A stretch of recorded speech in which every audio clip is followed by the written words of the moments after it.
안녕하세요. 영상 공부방의 김성래입니다. 앞으로 영상에 관한 재미있고 유익한 이야기들을 해볼까 하는데요. 이야기에 앞서서 구독과 좋아요를 눌러주시면 복 받으실 겁니다. 앞선 영상에서 컬러 부스트를 쓸 때 조심해야 하는 부분에 관해 이야기했었습니다. 크로마 노이즈인데요. 그림 그리는 여자분의 화면이 있습니다. 이 화면의 채도는 조금 낮은 편인데요. 여기서 새추레이션을 최대로 올려보면 어느 정도 채도가 올라갑니다만 곱하기와 비슷한 성격상 애당초 낮은 채도를 가지고 있을 때는 상대적으로 그렇게 채도가 많이 올라가는 느낌은 아닙니다. 최대로 올렸음에도 이 정도이기 때문에 조금 더 높은 채도를 원한다면 노드를 추가해서 올리는 등의 추가적인 방법이 필요합니다. 정신 건강에 해롭다.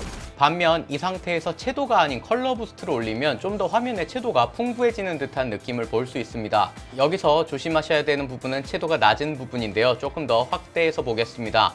화면에 울긋불긋한 크로마 노이즈가 생긴 것들을 보실 수 있는데요.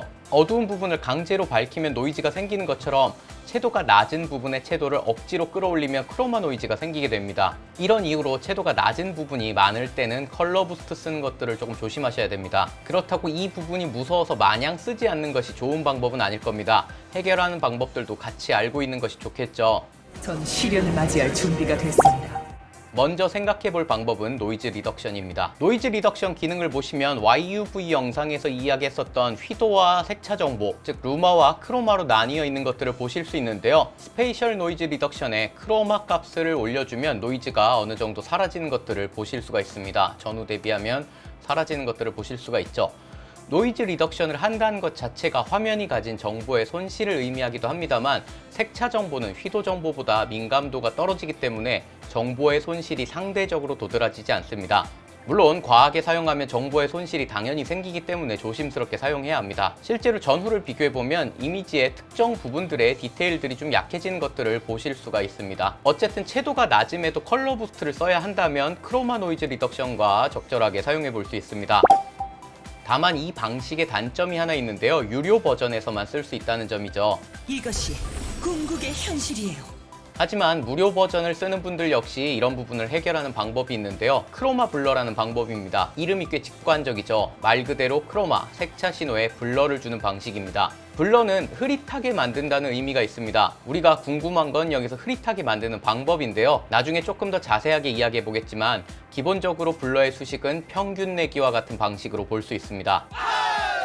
주변 픽셀 값과 평균을 내버림으로써 차이를 없애다 보니 뭉개져 보이는 것이죠. 이런 방식으로 크로마 노이즈가 생기는 부분들을 조금 상쇄해 줄 수 있습니다. 다만 어디까지나 약간 이런 부분들을 감춰주는 정도지 근본적인 해결이라 할 수 없다는 것을 기억하셔야 합니다. 색차 채널에 블러를 주는 방식은 아주 간단합니다. 이전에 YUV 방식을 이야기할 때 색차 신호만 사용하는 방법에 관해 이야기했었죠. 노드를 선택하고 마우스 오른쪽 버튼을 눌러서 색 공간을 YUV로 바꿔줍니다. 그 다음에 다시 마우스 오른쪽 버튼을 눌러서 채널에서 사용하지 않을 채널 1번 Y 채널을 체크 해제해줍니다. 이제 이 노드에서 블러를 걸어주면 됩니다. 그 전에 이전에 말했던 대로 이름을 다시 지어주는 게 좋겠죠. 헷갈리지 않게.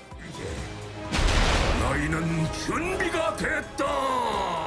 자, 블러는 이전에 얘기했던 키 탭의 왼쪽에 있습니다. 잠시 블러를 소개하자면 바를 올리면 블러가 걸리고 바를 내리면 샤픈이 걸리는 식으로 작동합니다. 우리에게 필요한 건 블러니까요. 위쪽으로 살짝 올려보려고 합니다. 이때 너무 과하게 올리면 색차 신호가 번져서 오히려 원치 않는 화면이 되곤 하는데요. 적당히 마우스로 두세 단계 정도 올려주는 것들을 추천합니다.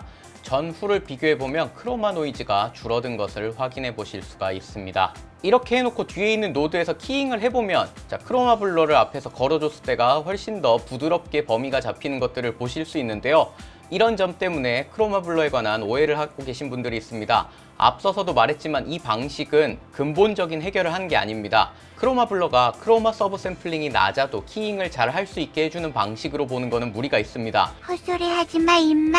실제로 이걸로 해결할 수 있는 부분도 극히 제한적이고요. 개인적으로 키잉을 위해서 크로마 블러를 사용하기보다는 크로마 노이즈가 생겼을 때 이를 잡는 방식으로 더 많이 사용하는 편입니다. 물론 노이즈 리덕션을 거는 것보다 효과가 좋지 않을 수는 있습니다만 이 기능은 무료 버전에서도 문제없이 사용할 수 있고 노이즈 리덕션보다 가볍기 때문에 개인적으로 꽤 많이 사용하는 편입니다. 특히 컬러 부스트로 채도를 높여야 할 때 같이 조합하기 좋은 방식이니까요. 알아두셨다가 꼭 사용해 보시는 것을 추천합니다. 영상 마무리에 광고 하나만 하고 마치려고 합니다. 제가 미디액트에서 다빈치 리졸브를 이용한 색보정 수업을 진행합니다. 11월 셋째 주와 넷째 주 토요일과 일요일이고요. 날짜로 치면 16, 17일, 그 다음 주 24일, 25일 오후 3시부터 6시까지 총 4번 12시간짜리 수업입니다. 디지털 교육실에 15대의 PC가 있어서 따로 노트북이 없으셔도 수업을 듣는데 무리가 없습니다. 유튜브와 블로그에서 해오던 대로 원리를 생각하면서 계속 고민해보는 수업이 될 것 같습니다. 많은 관심 부탁드립니다. 영웅이여, 일어나세요.